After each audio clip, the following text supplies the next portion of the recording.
Assalamualaikum warahmatullahi wabarakatuh. Apa kabar anak-anak semua? Semoga semuanya dalam keadaan sehat walafiat. Di pertemuan kita kali ini kita akan membahas mengenai karya tulis ilmiah. Mungkin bagi kalian yang jeli atau ingat tentang pertemuan kita di bulan Januari, Ibu sudah pernah bercerita bahwa pertemuan di semester ini kita hanya ada 3 tema, yaitu negosiasi, kemudian biografi, dan yang terakhir adalah unsur puisi. Namun, kenapa tiba-tiba Ibu membahas mengenai karya tulis? Nah, ini adalah instruksi khusus dari Bapak Pak Kamad kita bahwa kelas 10 harus sudah mulai dikenalkan mengenai karya tulis. Nah, apa sih karya tulis? Karya tulis itu adalah karya yang dibuat oleh santri sebagai syarat kelulusan nanti kelas 3. Wah, kelas 10 kok sudah nyampe kelas 3 ya dia bahasnya. Iya, karena kalau di sekolah yang lain, karya tulis ilmiah atau paper itu biasanya dikenalkan di kelas 12. Tapi kalau di kelas 12 rentang waktunya sebentar. Kemudian itu hanya tugas-tugas biasa saja. Kalau di Manbaul Huda, karya tulis ini bisa menjadi cuan atau bisa memiliki nilai uang. Kenapa? Karena bisa diterbitkan. Kalian mau kan jadi penulis? Nah, punya uang tambahan itu kan enak banget gitu. Di karya tulis ini untuk di Manbaul Huda tidak hanya karya tulis ilmiah atau dikenal dengan paper, tapi ada 3 opsi yang bisa kalian pilih, yaitu komik, novel, atau karya tulis ilmiah itu sendiri. Kita bahas ya satu-satu supaya kalian bisa memilih. Pertama, komik. Kalau kalian memilih komik, berarti kalian harus pertama jago menggambar. Ini skill utama kalau kamu pengen ngambil komik. Selain jago gambar, kamu pun harus jago buat cerita. Karena dalam komik pasti ada ceritanya gitu. Opsi yang lain, kalau kamu nggak bisa ini tapi kamu mau ini ya, kamu ingin komik tapi kamu nggak bisa bikin cerita, kamu bisa cari dari cerita yang sudah ada, nanti disetorkan ke ibu saya mau tentang ini tapi dikomikan, boleh. Nah, tapi kan tidak bisa langsung jadi komik nantinya. Setiap cerita itu kamu harus dipenggal menjadi satu panel-panel gambar itu. Jadi tugasnya nanti kalau kamu mau memilih komik boleh, hanya nanti ada rencana ditulis panel-panel gambar panel ke-1 gambarnya gimana, gambar kedua panelnya gimana, berunut sampai gambar terakhir supaya nanti terbayang ya gitu. Aduh, maaf nyari penghapusnya gitu. Kemudian itu komik ya. Yang kedua ada novel. Kalau kamu senang mengenai narasi, kamu bisa menulis novel. Syarat untuk menulis novel adalah orang yang betul-betul gigih dan ulet dan senang membaca, bukan hanya senang menghayal.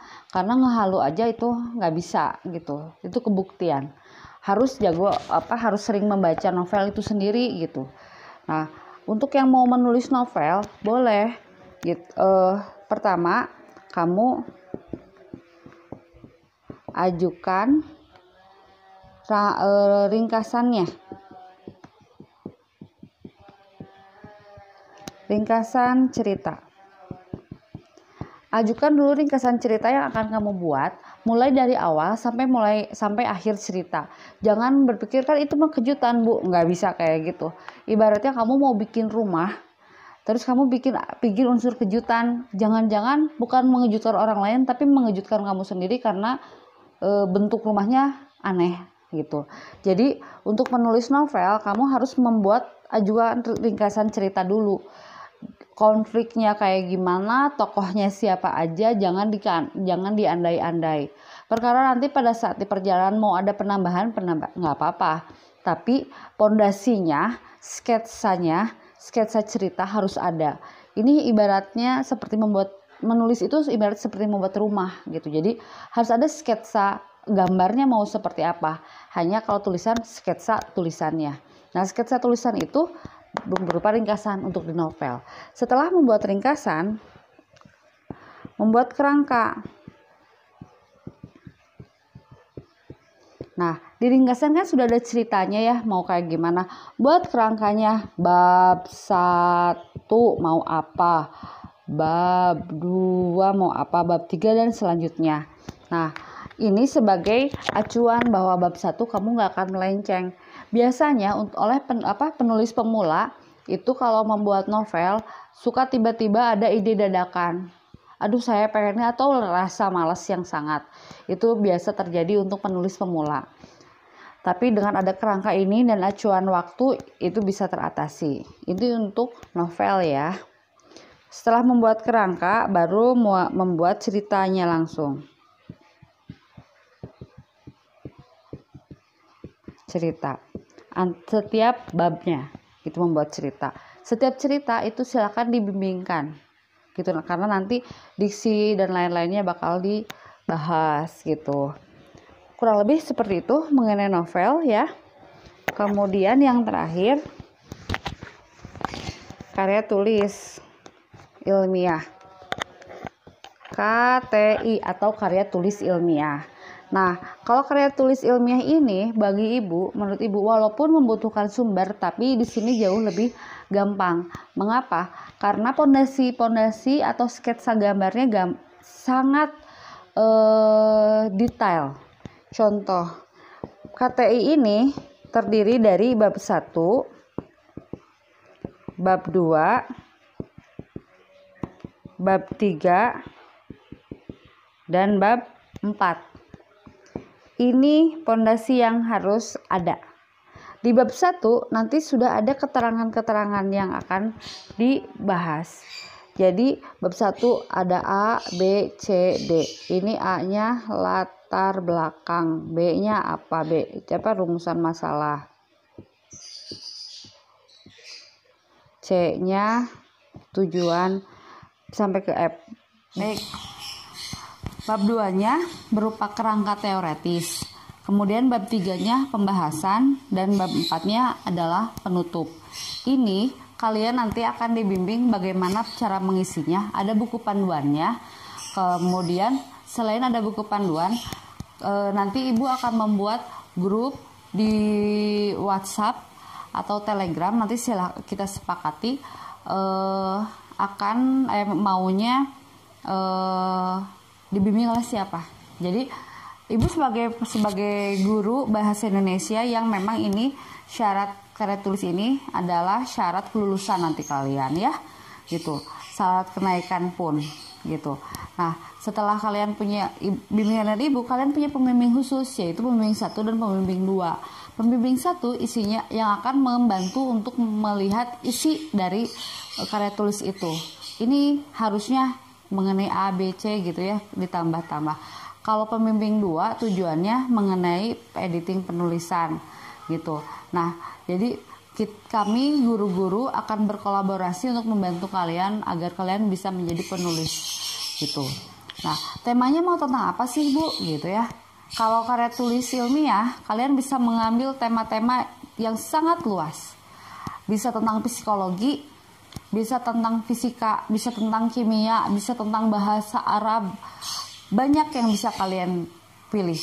Tapi ingat, harus ada tema atau harus ada masalah yang ingin kalian bahas di situ. Karena makanya ditulis ilmiah, harus ilmiah tentu saja. Jadi harus ada referensi seperti itu. Nah, kalau novel kalian boleh berkarya seliar mungkin, tapi tetap harus ada nilai-nilai. Tidak boleh berbau kejahatan, kriminalitas, apalagi hal-hal yang sara ya, itu pornografi tidak disarankan. Begitupun dengan komik. Karena apa? Karena setiap apa yang kita tulis akan menjadi jariah buat kita. Mau itu adalah kebaikannya atau keburukannya, itu akan mengalir panjang. Jangan-jangan apa yang kita tulis buruk dan membuat orang lain berpikiran buruk atau mau melakukan tindakan buruk gara-gara idenya dari cerita kita jadi kebawa dosanya gitu. Nah, nggak mau kan sampai seperti itu gitu. Jadi nanti ibu akan men-share di GCR link yang harus kalian isi. Nama, kalian memilihnya karya tulis ilmiah, novel atau komika, dan alasannya apa. Kemudian nanti kita akan bahas nanti akan ada grup WhatsApp lah ya, yang paling ringan ya. Kalau Telegram kadang berat gitu. Nanti ada grup WhatsApp yang isinya kalau kalian nggak ngerti, kalian bisa diskusi dengan ibu secara langsung, anytime, anywhere gitu ya. Jadi kapan aja. Kalau mau ke sekolah pun mangga, setiap Selasa ibu selalu ada di sekolah gitu. Itu paling, semoga video ini bisa dipahami gitu. Tugas kalian adalah memilih dulu, tanya ke diri sendiri, kalian mau karya tulis ilmiah, novel atau komik. Kalau kalau saran dari ibu, kalau kalian ingin yang paling mudah, karya tulis ilmiah adalah yang paling mudah. Tapi ibu tidak menyarankan jika kalian memang punya minat dan bakat dalam menggambar, komik bisa menjadi pilihan. Tapi kalau kalian memang saya memang senangnya bercerita dan saya memang ingin jadi penulis novel dan memang novel itu punya nilai jual, maka silahkan memilih novel. Tapi jika kalian tidak suka membaca sama sekali, jangan memilih novel, karena nanti kontennya, ceritanya kurang berkembang gitu. Terima kasih. Wabillahi taufiq wal hidayah. Wassalamualaikum warahmatullahi wabarakatuh.